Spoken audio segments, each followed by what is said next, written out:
Hey everybody, I'm back with a update slash correction slash amendment to my Soviet Republic turn.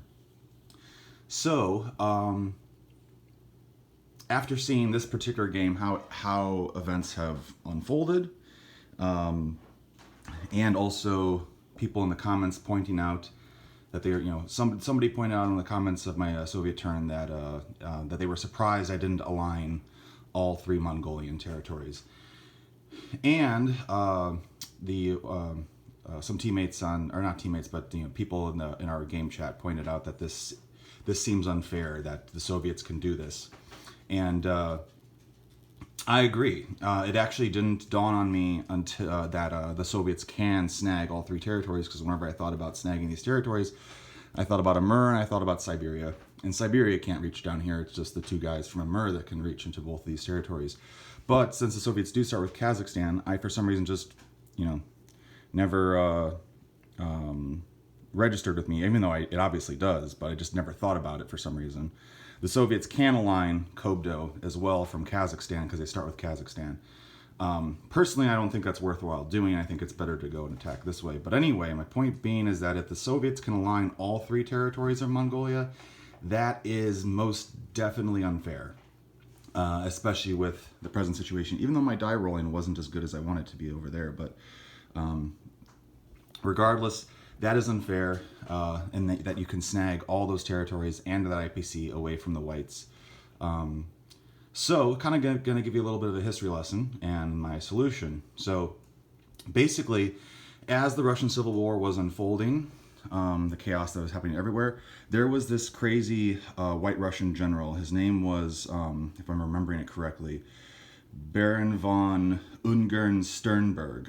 He actually was born in Austria, but he was, I think, of Lithuanian descent or something. But anyway, he was a crazy general, and as the whites were getting their butts handed in Russia, he, for some reason, came down, took his army, came down, and invaded Mongolia, and that's hence when the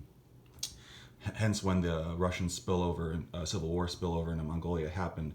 He came into Mongolia and liberated Mongolia from China, which was occupied. China had been occupying Mongolia, right? So he basically took it over and became like a warlord of Mongolia, and that is until the Reds came in and kicked him out, basically, and that's when the conflict happened. So after looking at what historical sources I could about the situation, the Reds had the Soviets had come into like Tuva, which is still like a Russian territory. It wasn't exactly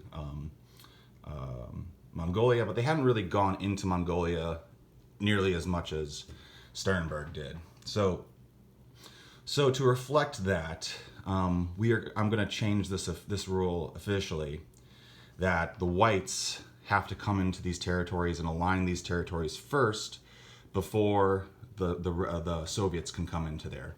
The Soviets can, of course, attack Mongolia, but then it would all just flip to the whites, right, if they did that. So they're not going to want to do that, which means I'm not going to do this. So I'm going to undo these the alignment of these two territories and change my positioning a little bit.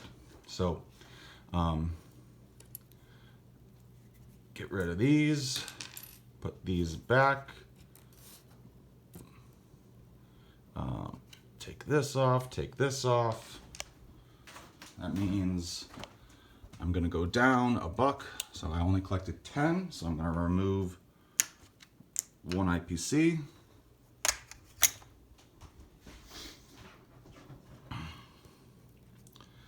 And these two units, where are they going to go?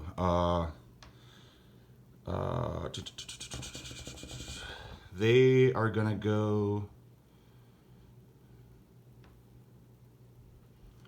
I'm going to send one up to Irkutsk instead, and the other will stay behind. So that is it. The new disposition is there's 2 infantry in Irkutsk, and there's 1 infantry in Amur. And Mongolia is open for the time being, open for the whites. Basically the whole reasoning that we had Mongolia the way that we did was originally with the Russian Civil War and the Chinese National Protection War. When we first started doing this game, we had the idea of doing a roll-off, and you weren't sure who was going to go first in the turn order for the Civil Wars.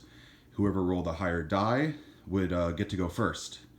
And the more we did that, the less and less that we liked that. But if that's the case with the Russian Civil War, if it was, if the whites go first, then they can align those territories, and it's like no big deal. But if the reds go first, they can align those territories, and like the guy pointed out, they can snag all of them. Now, if the whites go first, they can snag, theoretically, in that version, they could snag 2 territories, but they can't get the third.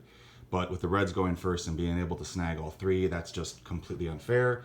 And since we have locked in that turn order now and not done away with the roll-off, it makes more sense to do this because, as you can see, the reds have a vastly superior economy.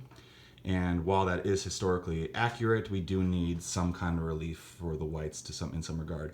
Now, important to note, since it's not like white-Russian aligned, the Japanese or allies, if they come into the Russian Civil War right here to help out the whites, they cannot align those territories for the whites. The whites have to align those territories, and so on and so forth. So there you go.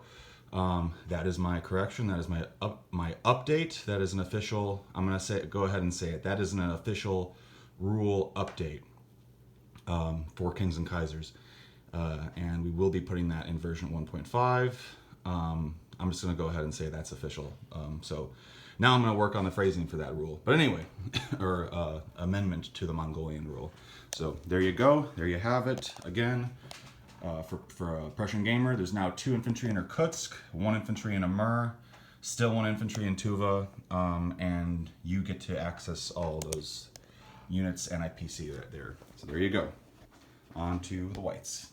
Oh, side note, for those watching, I have the white Russian roundels. You do not, if you're playing this game, you don't necessarily need those roundels. You don't need those roundels. You could still play with the out-of-box or the Russian Empire roundel. This is more so for visual flavor. Roundels are pricey, obviously, this roundel works just as well, pretty much. But just for historical accuracy and also visual flair, it is nice to have both of them. So anyway, point being, if you're playing the Russian Civil War, you don't need that. It's not required, but you don't need those roundels, but it is nice to have the white Russian roundels. Anyway, okay, so on to the whites.